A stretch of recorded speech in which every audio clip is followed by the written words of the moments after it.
Selamat pagi Bapak Ibu Saudara sekalian. Ya, perenungan kita hari ini ya dalam rangka Bulan Doa Alkitab yang digagas oleh LAI, Lembaga Alkitab Indonesia. Maka tema kita pada hari ini juga mengikuti tema dari LAI, yaitu Firman Ilahi berkuasa membarui. Mari kita sama-sama membaca bagian firman Tuhan dari Yesaya pasalnya yang ke-55. Yesaya pasal 55 ayat 10 sampai 11.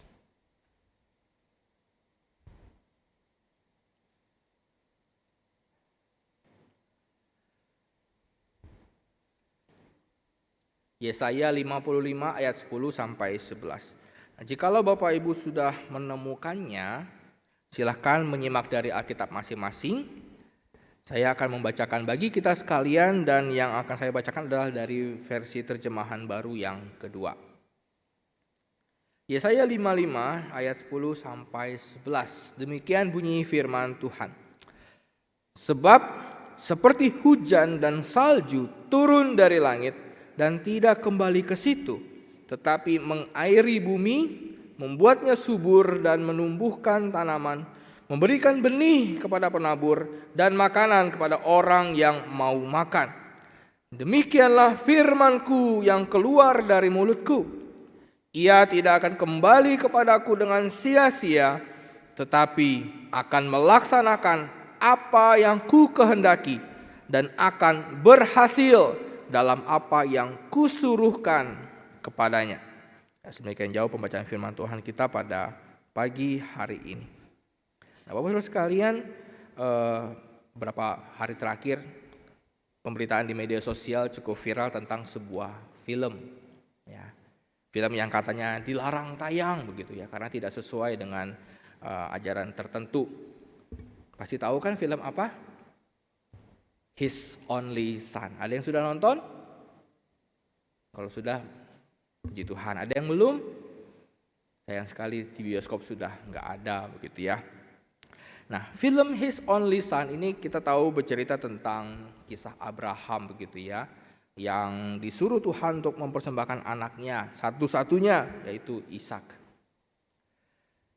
Kalau kita baca ya selama ini, mungkin kita baca kisah Abraham di Alkitab, ya kita mungkin membacanya dengan perasaan biasa-biasa saja begitu ya. Ya kita baca biasa-biasa saja karena memang kita sudah tahu endingnya seperti apa. Kita sudah tahu pada akhirnya janji-janji Tuhan itu semuanya akan digenapi. Kita tahu. Jadi ketika kita membaca kisah tentang Abraham yang disuruh Tuhan untuk mengorbankan Ishak, ya mungkin kita kisahnya begini ya biasa aja, nggak ada perasaan yang bagaimana, nggak ada emosi yang bagaimana, karena kita semua tahu endingnya, kita semua tahu ujungnya akan jadi seperti apa.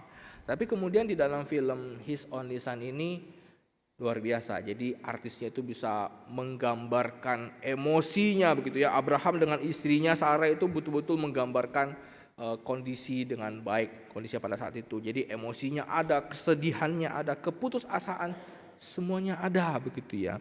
Dan ini semua sangat membantu kita ketika kita mau memahami pergumulan Abraham dan Sarah dengan lebih baik lagi. Jadi bukan sekedar membaca dengan datar, tetapi betul-betul ada penghayatannya di dalamnya, dan ya bagus gitu ya. Lalu kemudian yang saya juga lihat di dalam film itu ya, diceritakan Abraham dan Sarah itu dia menantikan janji Tuhan akan hadirnya seorang anak kandung yang pada waktu itu kelihatannya mustahil karena memang keduanya sudah memasuki usia lansia begitu ya. Tapi kemudian Tuhan janjikan akan seorang keturunan. Lalu di situ mereka menunggu hari demi hari, minggu demi minggu, bulan demi bulan, bahkan tahun berganti tahun. Tapi apa yang Tuhan janjikan juga gak kunjung datang. Gak terlihat ada tanda-tanda bahwa Sarah akan mengandung. Gak ada.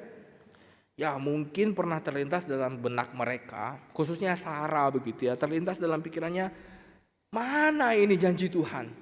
Mana? Kok nggak ada? Kayaknya sia-sia selama ini percaya sama Tuhan.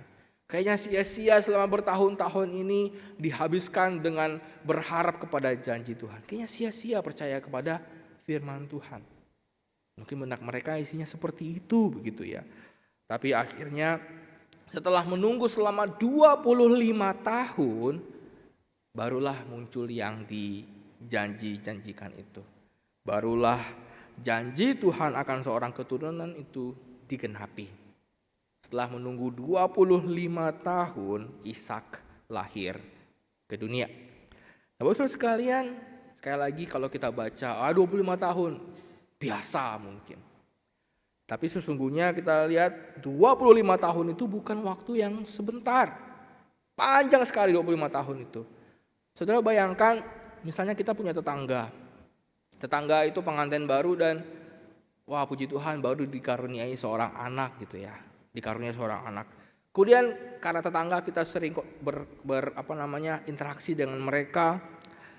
Lalu kita lihat anak itu tumbuh besar, mulai sekolah, SD, SMP, SMA, sampai anak itu kuliah. Bahkan sampai anak itu wisuda, sampai masuk kerja dan bahkan mungkin sudah menikah bahkan gitu ya usia 25 tahun. Ya, selama itulah kira-kira waktunya. Anak tetangga udah keburu menikah lagi, tapi Abraham dan Sarah masih belum punya keturunan. Lama sekali waktunya, panjang sekali. Nah, Bapak-Saudara sekalian, sebagai manusia yang terbatas, ketika kita menunggu janji Tuhan selama itu, mungkin kita juga akan berpikir bahwa apa yang kita nanti-nantikan itu sepertinya sia-sia saja. Mungkin kita berpikir, sepertinya Tuhan lupa sama janjinya. Percumalah percaya sama janji Tuhan, kayaknya dia sudah lupa begitu. Nah, tetapi Bapak-Saudara sekalian, dari firman yang tadi kita baca, Allah berfirman bahwa setiap firman yang keluar dari mulutnya tidak akan sia-sia. Segala sesuatu yang Allah ucapkan pasti akan terjadi. Semua yang difirmankan Allah pasti akan berhasil dalam melaksanakan apa yang Allah kehendaki. Itu pasti Allah yang mengucapkannya sendiri. Nah, pada waktu pertama kali saya membaca bagian firman Tuhan ini begitu ya, saya sedikit merenungkan. Kenapa ya Tuhan Allah menyinggung akan hal ini? Kenapa dia harus menegaskan bahwa setiap firman yang diucapkannya itu pasti berhasil? Kenapa ya? Karena ya kita kan tahu ya, yang namanya Tuhan Allah itu adalah Allah yang maha kuasa. Allah yang luar biasa, yang segala sesuatu yang ada di dunia ini tercipta melalui firman-Nya. Kita tahu akan hal itu. Tapi kenapa perlu ditegaskan? Toh Tuhan adalah Allah yang maha kuasa, maka sudah pasti tidak akan ada yang gagal. Tidak ada rencana Tuhan yang gagal. Tapi kenapa harus dipertegas kembali oleh Allah sendiri? Gitu.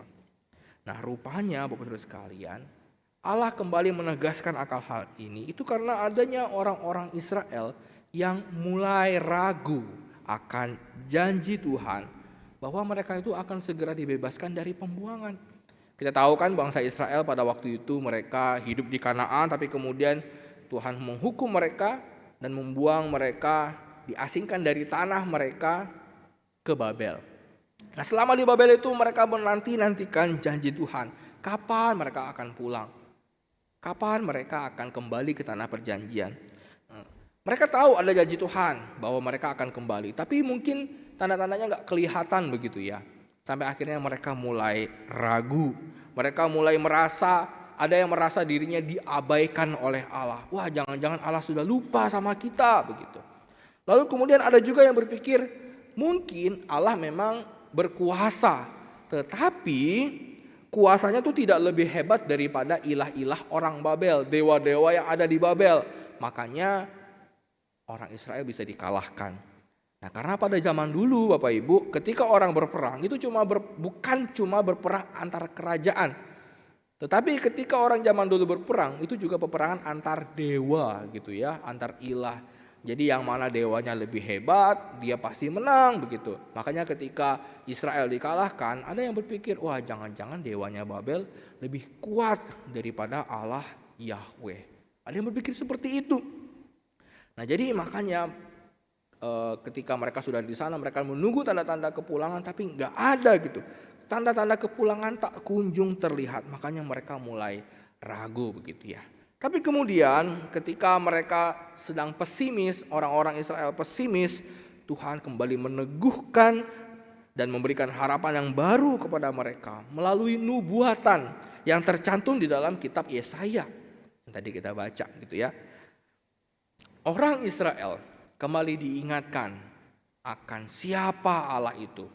Kembali juga diingatkan akan siapa orang-orang yang ada di dunia ini, siapa manusia-manusia yang ada di dunia ini. Orang Israel kembali diingatkan, di dunia ini tidak ada yang abadi. Kekuasaan manusia akan berlalu. Kerajaan boleh berdiri tapi kemudian akan digantikan dengan kerajaan yang lain yang lebih kuat. Jadi kekuasaan manusia akan berlalu. Tidak ada yang abadi, tidak ada yang tetap. Tetapi firman Tuhan tetap untuk selama-lamanya.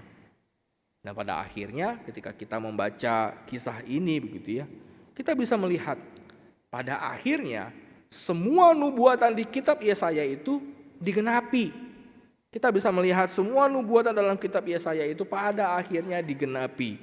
Mulai dari kembalinya bangsa Israel dari tempat pembuangan kembali ke tanah perjanjian mereka, itu digenapi. Sampai munculnya Mesias yang berasal dari keturunan Daud, yang akhirnya menyelamatkan umat manusia. Semua nubuatan itu pada akhirnya digenapi Bapak Saudara sekalian. Nah, jadi Bapak Saudara sekalian, Alkitab dalam perjanjian baru itu mengatakan bahwa Yesus adalah firman yang menjadi daging gitu ya. Nah, lalu kalau kita melihat kembali gambaran firman yang tertulis dalam ayat yang tadi kita baca begitu ya, yaitu ayat 10 sampai 11. Itu kalau kita lihat cocok sekali dengan pelayanan Yesus selama di dunia. Kalau tadi kita baca di ayat 10, di situ dituliskan, sebab seperti hujan dan salju turun dari langit dan tidak kembali ke situ tetapi mengairi bumi, membuatnya subur dan menumbuhkan tanaman, memberikan benih kepada penabur dan memberikan makanan kepada orang yang mau makan.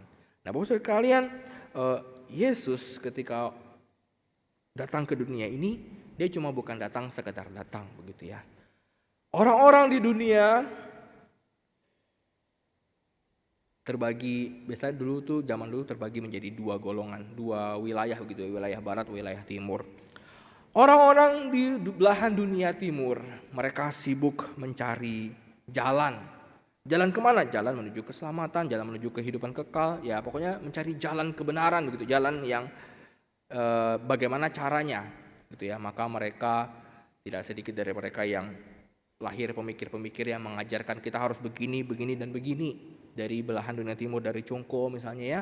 Banyak sekali ajaran-ajaran moral yang baik dari dunia timur begitu ya.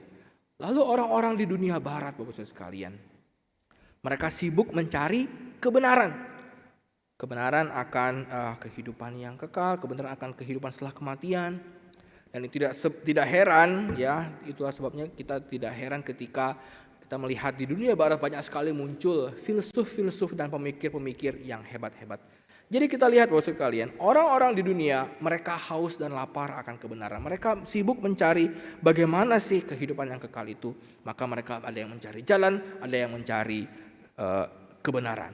Tetapi kemudian Yesus datang ke dunia. Yesus datang bukan di belahan dunia timur, bukan di belahan dunia barat, tetapi datang di timur tengah. Di tengah-tengah di antara dunia barat dan dunia timur. Lalu Yesus berkata kepada seluruh dunia, bukan cuma berkata kepada dunia barat, bukan cuma berkata kepada dunia timur, tapi Yesus datang, dia berkata kepada seluruh dunia yang waktu itu sedang lapar dan haus. Dan dia berkata, akulah jalan dan kebenaran dan hidup. Jadi betul-betul dipuaskan semuanya. Kamu cari jalan, akulah jalan. Kamu cari kebenaran, akulah kebenaran. Akulah jalan dan kebenaran dan hidup. Tidak ada seorang pun yang datang kepada Bapa kalau tidak melalui aku. Ya, jadi sebagaimana penggambaran di dalam ayat 10 yang tadi kita baca gitu ya, seperti hujan dan salju yang turun dari langit dan mengairi bumi, membuatnya subur. Kita tahu tanah gitu ya, kalau sudah kering dia, dan tanda kutip dia haus begitu ya, sangat butuh yang namanya air, sangat butuh yang namanya penyegaran begitu ya, supaya diairi, supaya bisa subur tanamannya. Dan demikian juga manusia pada waktu itu digambarkan, mereka begitu haus dan lapar begitu ya. Tapi kemudian Yesus datang menunjukkan, akulah jalan dan kebenaran dan hidup.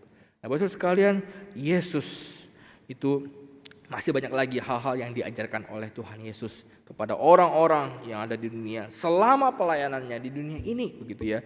Dan tidak heran pada akhirnya Yesus itu diakui sebagai salah satu tokoh di dalam sejarah yang pengaruhnya itu sangat-sangat luar biasa, yang pengaruhnya sangat kuat, yang ajaran-ajarannya itu menyebar dengan sangat luas bahkan sampai ke seluruh dunia. Jadi sejarah mengakui begitu ya, bahwa seorang yang bernama Yesus pernah hidup di dunia dan mengajarkan banyak sekali hal-hal yang baik. Orang sejarah mengakui akan hal itu. Dan itu seperti yang tertulis dalam firman Tuhan.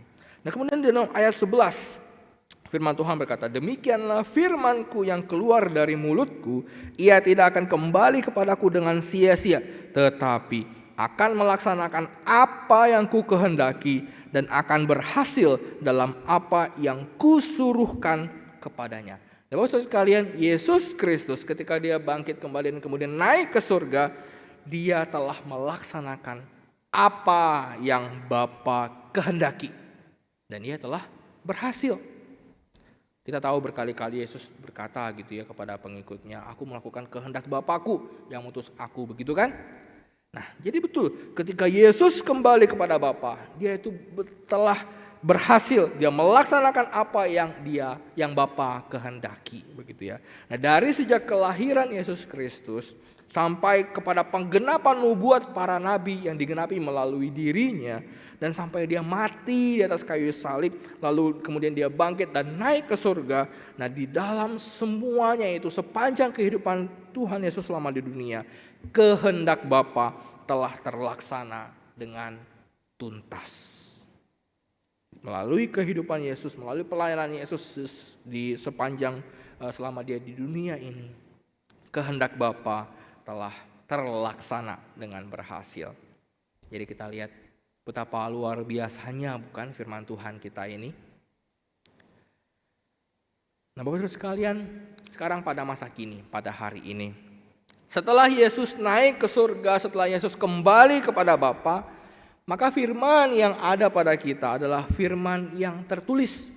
Dan firman yang kita pegang pada hari ini itu tidak berbeda dengan firman yang juga dipegang oleh orang-orang yang hidup pada zaman dulu. Baik pada zaman para rasul gitu ya, bahkan dari sebelumnya lagi, dari sebelum Yesus ada di dunia dalam perjanjian lama, sama yang kita pegang dengan mereka, isinya sama. Nah, firman yang ada pada kita adalah firman yang tertulis. Tapi karena dengan rentang waktu yang begitu lama, Alkitab kita ini sudah ditulis ribuan tahun yang lalu, ribuan tahun loh, bukan ratusan tahun lagi, ribuan tahun yang lalu. Sekarang kalau saya tanya misalnya, ya di zaman sekarang, ribuan tahun sejak firman Tuhan ini ditulis, bisa nggak sih firman Tuhan yang tertulis ini sia-sia? Bisa nggak sih firman Tuhan yang tertulis ini menjadi sia-sia dan tidak berdampak apapun dalam kehidupan kita yang hidup ribuan tahun setelah kitab ini ditulis?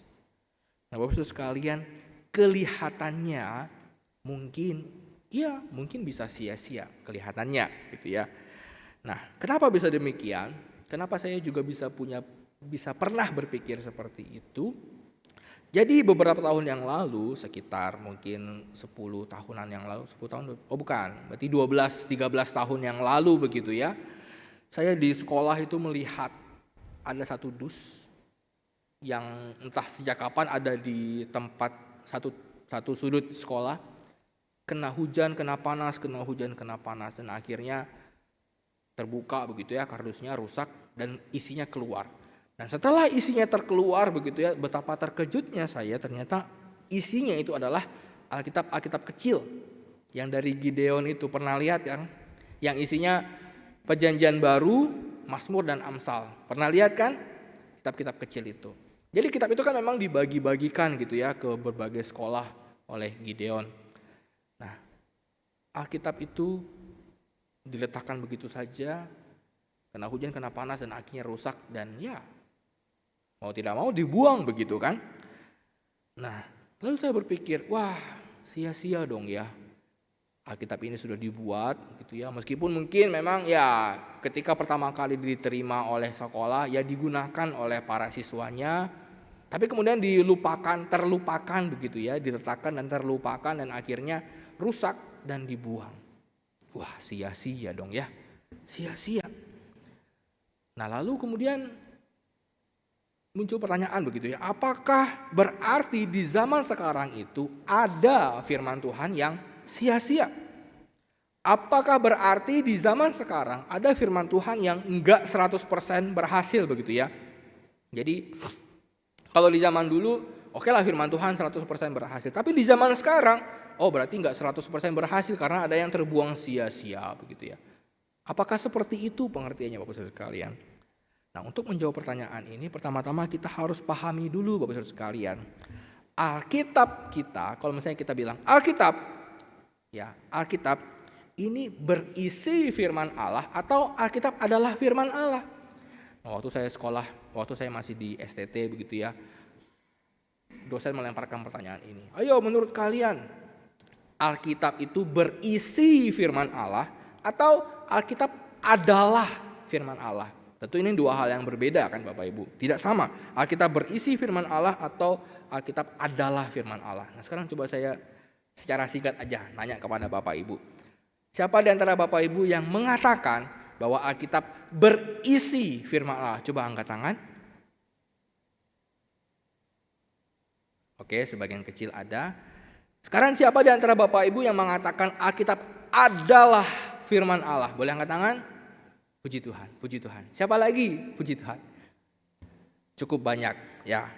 Ya Bapak sekalian, firman Tuhan ya Alkitab adalah firman Allah. Tetapi kita perlu tahu dulu ketika kita bilang Alkitab, pengertian seperti apa yang kita miliki.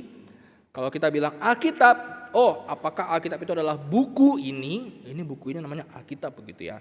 Kalau kita memiliki pengertian Alkitab adalah buku ini, maka tidak heran kalau kita mengatakan Alkitab berisi firman Allah. Dan itu sebetulnya enggak juga salah begitu ya Bapak Ibu ya. Nah Bapak Ibu sekalian, Alkitab adalah firman Allah. Alkitab itu sendiri adalah kumpulan kitab-kitab Perjanjian Lama dan Perjanjian Baru yang berjumlah 66 kitab. Ya, Alkitab hanya ada satu, tapi salinannya banyak. Jadi Bapak Ibu kalau kita bilang Alkitab, ya Alkitab itu adalah Kejadian sampai Wahyu, 66 kitab. Alkitab cuma ada satu, tetapi salinannya ada banyak. Entah itu dalam versi cetak seperti ini ataupun dalam versi digital gitu ya. Jadi kalau kita bilang Alkitab adalah firman Allah. Tapi kalau kita merujuk pada buku ini, ya nggak salah kalau kita bilang berisi firman Allah. Karena apa? Karena kita lihat aja nih. Misalnya peta. Di dalam buku ini ada peta. Apakah peta ini firman Allah? Ya kan bukan. Atau dibaliknya, kamus. Kamus ini kan bukan firman Allah. Tetapi kita percaya Kejadian sampai Wahyu adalah firman Allah. Tapi Bapak Ibu sekalian, ya kita lihat. Jadi kita lihat begitu ya. Ketika di dalam kasus yang tadi saya bacakan, Alkitab Gideon itu memang mungkin terbuang. Mungkin secara fisik bukunya terbuang. Dan mungkin bukunya sia-sia. Ya, versi cetak daripada Alkitab mungkin sia-sia. Tetapi firman Allah itu tidak pernah sia-sia. Mungkin kita lihat bukunya terbuang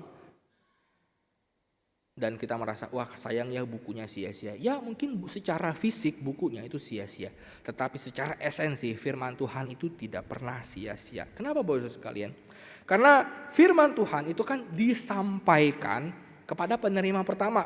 Siapa penerima pertamanya? Yaitu orang-orang di zaman dulu, di zaman Perjanjian Lama maupun di zaman Perjanjian Baru, yang jaraknya sudah ribuan tahun dari kita pada hari ini. Dan firman Tuhan yang disampaikan kepada penerima pertama itu selalu berhasil. Para penerima pertama dari kitab firman Allah itu menerima begitu ya. Mereka minimal mendengar begitu ya. Mendengar. Dan itu semua sesuai dengan kehendak Allah. Seperti kata firman Tuhan. Orang-orang yang menerima, para penerima pertama firman Tuhan itu, meskipun kita baca, ada orang yang menolak firman Allah, tapi sesungguhnya tujuan Allah sudah tergenapi, gitu ya. Dan kemudian firman Tuhan yang dulu disampaikan kepada penerima pertama itu dijaga baik-baik, diajarkan turun-temurun, disalin banyak-banyak hingga disatukan menjadi sebuah kitab, 66 kitab itu, dan terus terpelihara dan bisa kita baca sampai hari ini, gitu ya. Dan itulah Alkitab kita. Nah, Bapak sekalian, firman Tuhan meskipun ditulis ribuan tahun yang lalu, tetapi isinya masih sangat relevan untuk memperlengkapi kehidupan orang percaya sampai hari ini.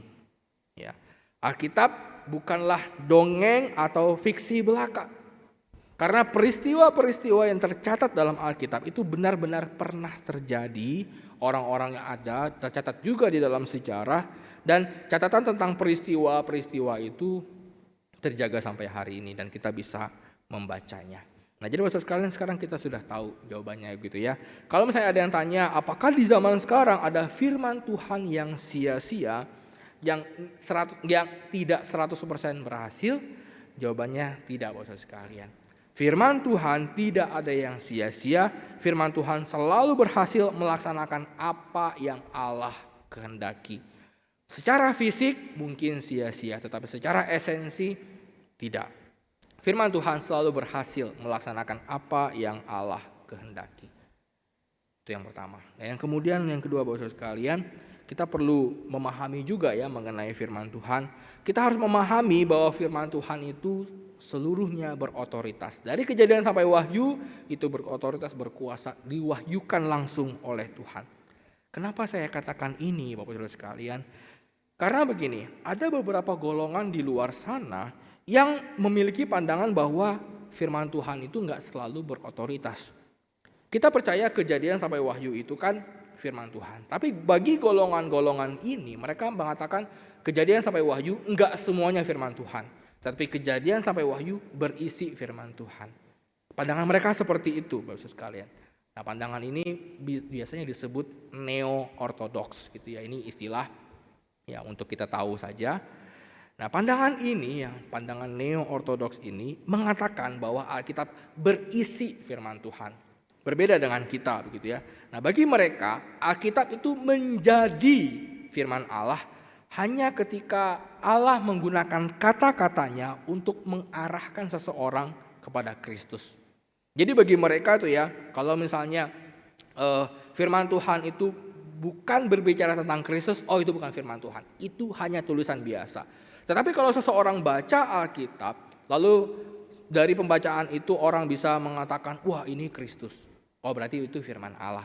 Jadi itu hanya tulisan-tulisan biasa sampai ketika dia mendapatkan pencerahan atau pengertian tentang Kristus, baru itu firman Tuhan. Kalau enggak, bukan. Nah, pengertian ini adalah pengertian yang salah Bapak sekalian. Tentu saja tidak seperti itu. Ya, pengertian yang kita percayai tentu saja tidak seperti itu. Apa yang dipercaya oleh neo-ortodoks ini tidak tepat. Kita percaya seluruh Alkitab, yaitu Perjanjian Lama dan Perjanjian Baru, Kejadian sampai Wahyu, itu seluruhnya adalah firman Allah yang diwahyukan kepada para penulis Alkitab, yang diinspirasikan untuk ditulis oleh para penulis kitab suci. Jadi kita percaya ya, Alkitab adalah firman Tuhan, bukan berisi firman Tuhan. Kira-kira seperti itu, mudah-mudahan menjadi tambahan juga pengertian bagi setiap kita. Nah, kemudian kita juga perlu berhati-hati dengan istilah rema. Ini pasti istilah yang tidak asing bagi setiap kita, ya kan? Kita pasti cukup familiar. Kita pernah mendengar istilah rema. Tetapi sayangnya Bapak Saudara sekalian, kata rema ini cukup sering disalahartikan. Contoh, Mungkin kita pernah mendengar ada seorang pengkhotbah, entah kita datang ke KKR atau lihat nonton video perenungan firman Tuhan gitu ya. Kita pernah mendengar mungkin seorang pengkhotbah dia bilang, dia berdoa begitu ya, entah sebelum perenungan atau setelah perenungan firman Tuhan, dia berdoa, kiranya perenungan firman Tuhan ini menjadi rema begitu ya. Pasti pernah dengar ya kan? Kiranya menjadi rema. Nah, Bapak sekalian, pengertian ini juga sebetulnya kurang tepat, Bapak sekalian ya, kurang tepat. Karena apa? Karena kalau misalnya pengertiannya seperti itu jadi seolah-olah tidak semua firman Tuhan itu adalah rema begitu. Jadi kalau misalnya habis dengar khotbah, seseorang merasa tersentuh, seseorang merasa tertegur, seseorang merasa terberkati, itulah yang mereka bilang, wah itu remanya. Jadi kalau misalnya dengar khotbah nggak dapat apa-apa, mungkin karena tidur, karena ngantuk, atau karena badannya di sini, pikirannya kemana-mana, firman Tuhan itu nggak menjadi rema begitu. Tapi ketika misalnya pengkhotbahnya lucu, pengkhotbahnya bisa ya sesuai dengan selera kita, lalu kita merasa terberkati, wah ini rema ini. Orang pengertiannya seperti itu begitu ya, kurang tepat gitu ya. Karena kalau misalnya kita punya pengertian seperti itu, maka seolah-olah rema ini lebih tinggi daripada firman Tuhan. Firman Tuhan itu biasa, tapi kalau firman Tuhan sudah berubah menjadi rema, itu adalah the next level. Seolah-olah seperti itu, dan ini berarti ya, pengertian ini berarti atau pandangan mengenai rema ini berarti ada saat-saat tertentu di mana firman itu menjadi rema, dan ada kalanya firman itu sia-sia karena tidak menjadi rema, karena berlalu begitu saja. Sudah disampaikan, sudah dikhotbahkan, tapi karena tidak menjadi rema terlupakan begitu saja. Dan tentu ini pandangan yang kurang tepat begitu ya. Jadi bagaimana pandangan yang benar, Bapak sekalian? Pandangan yang benar adalah apapun yang keluar dari mulut Allah atau apapun yang tertulis dalam Alkitab, Kejadian sampai Wahyu, itu adalah firman Tuhan yang berkuasa atau berotoritas. Terlepas dari bagaimanapun seseorang meresponinya, terlepas dari bagaimanapun ketika firman diberitakan, orang itu menerima atau menolak atau bahkan enggak dengar sama sekali, firman Tuhan tetap firman Tuhan. Otoritas firman Tuhan tidak ditentukan daripada bagaimana respon dari orang yang mendengarnya, tapi firman Tuhan adalah firman Tuhan yang keluar dari mulut Allah. Jadi pengertian yang benar adalah seperti itu, Bapak Saudara sekalian. Jadi apapun respon kita, firman Tuhan tetaplah firman Tuhan, dan tidak ada firman Tuhan yang sia-sia. Nah, Bapak Saudara sekalian, inilah hal yang pertama yang kita pelajari pada hari ini, yaitu firman Tuhan tidak akan sia-sia. Firman Allah akan selalu berhasil melaksanakan apa yang kita kehendaki. Ini yang pertama tentang firman Allah. Nah, hal yang kedua yang menjadi pembahasan kita yaitu firman Allah itu berkuasa membarui. Ya, firman Allah atau seperti yang dalam tema dari LAI, firman ilahi berkuasa membarui. Maksud sekali di poin pertama tadi kita membahas firman Allah pasti akan berhasil melaksanakan apa yang Allah kehendaki.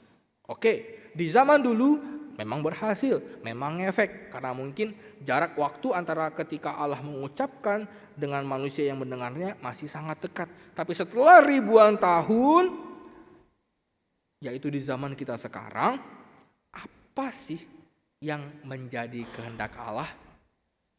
Kan zaman berubah, waktu sudah sedemikian panjangnya. Masa kehendak Tuhan di zaman dulu sama sekarang masih sama begitu? Emang iya? Kan kita sering kali ngomongkan, zaman sudah berubah, zaman selalu berganti. Ya kan? Kayak sebuah lagu tuh, tiba-tiba lupa. Tapi ya itulah, zaman sudah berganti, kebiasaan-kebiasaan manusia sudah berubah juga. Masa kehendak Tuhan gak berubah sih? Masa apa yang Tuhan inginkan tetap sama bagi orang-orang yang hidup di zaman dulu dengan bagi kita di zaman sekarang?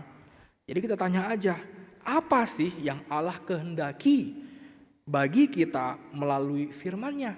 Apa? Nah, Bapak Ibu sekalian, jawabannya bisa kita temukan di dalam Alkitab. Coba sekali lagi kita sama-sama buka Alkitab kita ya. Kali ini dari 2 Timotius pasal 3 ayat 16 sampai 17. 2 Timotius 3 ayat 16 sampai 17.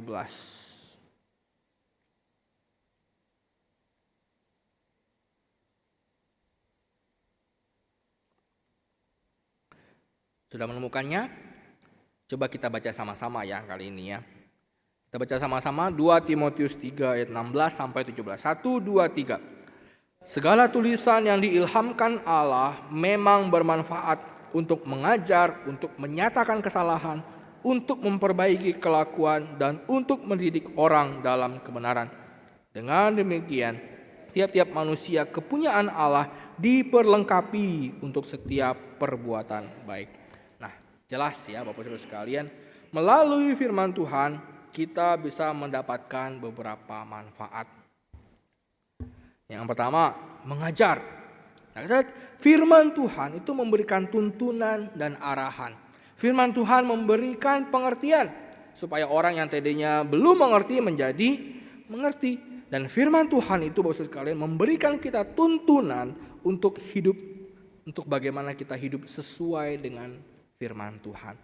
Nah, inilah manfaat firman Tuhan. Dia mengajarkan kepada kita apa itu firman Tuhan. Dia mengajarkan kepada kita apa kehendak Allah, dan dia memberikan tuntunan kepada kita untuk kita bisa hidup sesuai dengan kehendak Allah. Dan kemudian dari ayat yang tadi kita baca, firman Tuhan juga bermanfaat untuk menyatakan kesalahan. Nah Bapak Ibu sekalian, kalau kita misalnya kita mendengarkan firman Tuhan atau kita membaca firman Tuhan dan kemudian kita merasa tertegur atau kita merasa wah ini kayaknya lagi jindir saya ini begitu ya.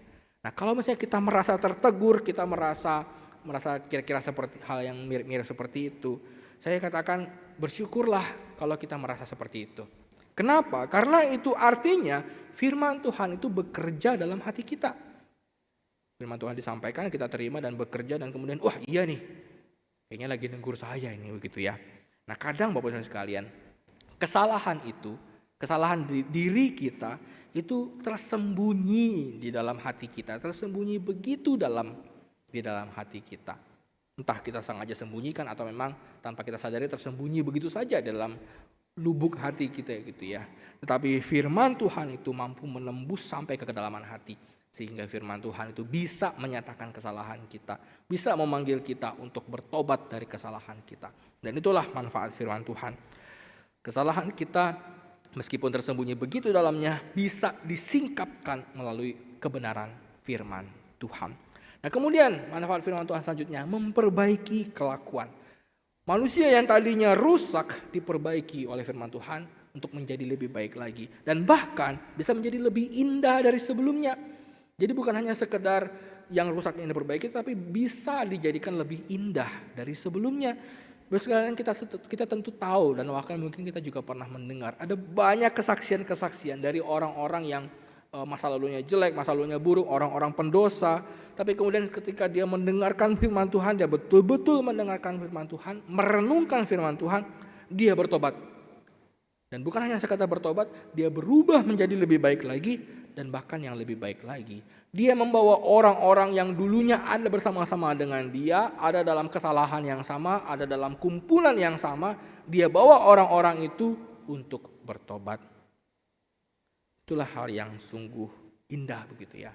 Dan kemudian manfaat firman Tuhan yang keempat, mendidik orang dalam kebenaran. Nah kalau ada didikan itu pasti artinya ada disiplin gitu ya, ada disiplin. Dan firman Tuhan itu bermanfaat untuk mendidik kita.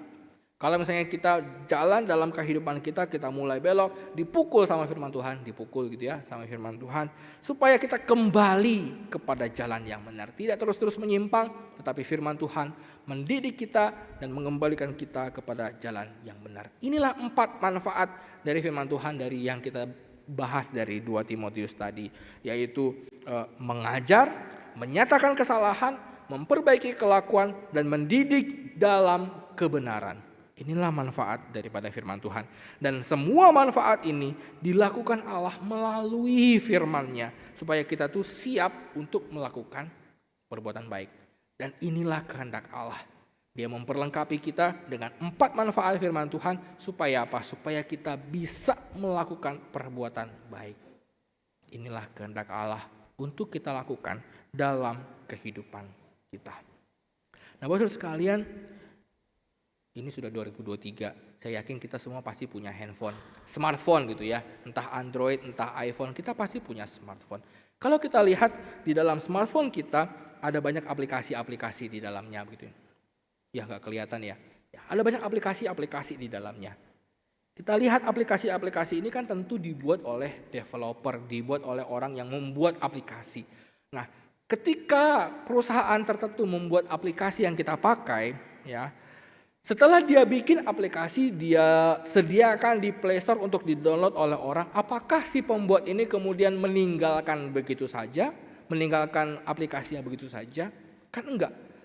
Pembuat aplikasi atau developer itu dia terus mencari celah di mana ya titik lemah dari aplikasi yang dia buat ini.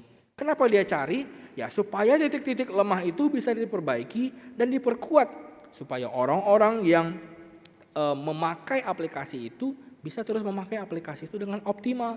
Jadi aplikasi yang ada di handphone kita itu akan senantiasa dan terus-menerus diperbarui, diupdate supaya bisa dijalankan dengan optimal. Itu pasti. Entah seminggu sekali, kayaknya terlalu cepat ya, 2 minggu, 3 minggu, 1 bulan sekali, pasti ada update aplikasi baru. Dan itu yang harus kita update. Mungkin Bapak Ibu yang belum tahu, oh iya emang ada update ya, coba update aplikasinya. Ya supaya nanti bisa dipakai dengan lebih optimal lagi. Nah lalu sistem keamanan di handphone kita juga senantiasa diperbarui, senantiasa diupdate sistem keamanannya. Supaya apa? Supaya kita sebagai pengguna smartphone itu terlindung dari berbagai kemungkinan serangan siber. Zaman sekarang serangan siber itu makin bervariasi, hacker-hacker itu makin bervariasi begitu ya. Dan itulah sebabnya sistem keamanan di handphone kita juga selalu diupdate. Seiring berjalannya waktu diupdate. Tapi kalau HP-nya sudah dari zaman 6-7 tahun yang lalu ya sudah nggak tersedia lagi biasanya update-nya gitu, sudah nggak sanggup lagi begitu ya. Jadi selain update aplikasi, update softwarenya, update juga HP-nya Bapak Ibu. Nah, jadi Bapak Ibu sekalian kita lihat HP, handphone kita itu senantiasa diupdate. Serangan siber makin lama makin bervariasi, butuh diupdate, butuh diperbarui supaya tetap aman. Nah Bapak Ibu sekalian, kita manusia, memang kita bukan handphone, kita bukan punya aplikasi seperti di handphone, bukan. Tetapi kita juga perlu diupdate, kita juga perlu diperbarui. Dengan apa? Kita nggak punya Play Store dalam otak kita. Dengan apa kita diperbarui? Yaitu Bapak Ibu sekalian diperbarui, diupdate dengan firman Tuhan. Kita manusia perlu diupdate dengan firman Tuhan supaya kita tuh tetap bisa menjalani kehidupan kita sesuai dengan kehendak Tuhan. Sekaligus juga kita bisa menghadapi berbagai tantangan dalam kehidupan ini. Kenapa kita harus senantiasa diupdate? Tadi kita sudah sempat singgung. Zaman ini terus berubah. Zaman ini terus berubah. Hal-hal yang dahulu dianggap tabu sekarang menjadi hal yang biasa, hal yang lumrah. Dan inilah di mana kita harus peka terhadap perubahan zaman supaya kita tidak ikut menyimpang, tetapi kita bisa tetap betul-betul ada dan hidup di dalam firman Tuhan. Bapak sekalian, tipuan iblis makin hari makin bervariasi. Tipuannya makin lama makin cantik, makin gak terlihat seperti sebuah tipuan. Ya wajar dong, kalau misalnya kita tahu, oh ini tipuan iblis, tentu kita akan menjauhi. Tetapi yang namanya tipuan iblis, dia akan berusaha semirip mungkin dengan yang aslinya, dengan sesuatu yang baik, sehingga manusia itu bisa tertipu. Dan supaya kita bisa tidak tertipu, tidak termakan tipuan iblis, kita perlu untuk tetap diupdate dengan firman Tuhan. Jangan hanya karena, oh orang ini banyak yang melakukan ini, banyak melakukan itu, lalu kita ikut-ikut juga. Padahal itulah sesuatu yang sebenarnya tidak baik begitu ya. Nah, itu sebabnya kita perlu untuk senantiasa diupdate dengan firman Tuhan. Karena dunia di mana tempat kita tinggal ini hari demi hari terus ada perubahan demi perubahan yang terjadi. Maka kita semua sebagai anak-anak Tuhan kita juga perlu untuk berubah. Berubah yang seperti apa? Bukan berubah seperti Power Rangers atau Ultraman, tetapi berubah sesuai dengan firman Tuhan. Coba kita bacalah satu kali lagi dalam bagian firman Tuhan. Roma 12 ayat 2. Bagi yang sudah hafal, gak perlu buka Alkitab, gak apa-apa. Tapi yang lupa-lupa sedikit 1-2 kata, tetap harus buka Alkitab. Roma 12 ayat 2.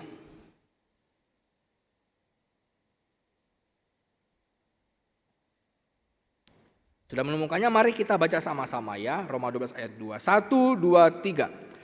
Janganlah kamu menjadi serupa dengan dunia ini, tetapi berubahlah oleh pembaharuan budimu, sehingga kamu dapat membedakan manakah kehendak Allah, apa yang baik, yang berkenan kepada Allah, dan yang sempurna. Inilah firman Allah yang harus senantiasa kita pegang dan menjadi panduan, tuntunan dalam kehidupan kita. Orang yang dikuasai oleh firman Tuhan, hidupnya akan selalu diperbaharui oleh firman Tuhan. Mungkin ada yang mengatakan, aku ini sudah bolak-balik baca firman Tuhan. Sudah bolak-balik baca dari kejadian wahyu, sampai 12 kali. Sudah cukup, sudah puas, sudah hafal. Gak perlu lagi baca firman Tuhan. Tapi sesungguhnya Bapak Saudara sekalian, kalau ada orang yang betul-betul sudah baca 12 kali, saya yakin dia gak akan berkata seperti itu. Kenapa? Karena saya yakin seyakin-yakinnya gitu ya. Orang yang sudah membaca 12 kali sekalipun gitu ya, sudah membaca komplit kejadian sampai wahyu, saya yakin pasti tetap akan ada sesuatu yang baru yang dia dapatkan di dalam pembacaan Alkitabnya yang ke-13 kali. Jadi Bapak Saudara sekalian, semakin orang itu membaca Alkitab atau semakin diri kita membaca firman Tuhan, semakin dalam pula pengenalan kita akan Tuhan. Semakin kita membaca firman Tuhan, semakin dalam pula pengenalan kita akan Tuhan. Dan semakin kita mengenal Tuhan, semakin juga kita mengenal diri kita. Dan ketika kita semakin mengenal diri kita, semakin kita akan tahu di mana sih titik-titik lemah dalam diri kita, di mana perlu kita perkuat, di mana perlu kita tambahkan, dan di mana perlu kita tingkatkan. Dan kemudian dengan hikmat dari firman Tuhan, kehidupan kita akan semakin diperbaharui. Nah, Bapak sekalian, Alkitab yang adalah firman Tuhan ini diberikan pada kita bukan untuk menjadi pajangan saja, tetapi untuk dibaca, direnungkan, dan dilakukan. Ada orang-orang yang beli Alkitab fisik gitu ya. Kenapa? Ditaruh di rak buku, soalnya bagus gitu ya. Ada emas-emasnya gitu, bagus. Atau juga ada orang yang, kenapa punya Alkitab tebal-tebal? Iya, jadi ganjalan pintu. Wah, itu keterlaluan sekali begitu ya. Alkitab diberikan pada kita bukan untuk dipajang, bukan untuk ditaruh begitu saja sampai berdebu, apalagi dijadikan ganjalan pintu. Bukan. Alkitab diberikan pada kita untuk dibaca, direnungkan, dan dilakukan dalam kehidupan kita sehari-hari. Nah, dengan pemahaman dan pengertian yang kita sudah sama-sama terima pada hari ini, kiranya itu semua bisa menolong kita untuk kita bisa semakin mencintai firman-Nya. Setiap firman yang kita baca dan kita renungkan tidak akan pernah sia-sia. Setiap firman yang kita baca dan kita renungkan, firman itu akan hidup di dalam diri kita. Firman itu akan membuahkan perbuatan baik dalam kehidupan kita. Nah, Bapak sekalian, saya terus berharap kiranya hidup kita ini bisa senantiasa terus diperbaharui oleh firman Tuhan. Jadi saya berharap tentu Bapak Ibu ketika membaca Alkitab juga bukan cuma membaca ketika di gereja di hari Minggu, tetapi setiap hari awali hari-hari dengan membaca firman Tuhan. Ya, kiranya hidup kita terus diperbarui dengan firman Tuhan sehingga setiap tindakan kita, tutur kata kita, dan perbuatan kita juga adalah tindakan yang sesuai dengan kehendak Tuhan. Dan biarlah kehendak Allah itu menjadi nyata melalui kehidupan kita. Soli Deo Gloria. Mari kita berdoa.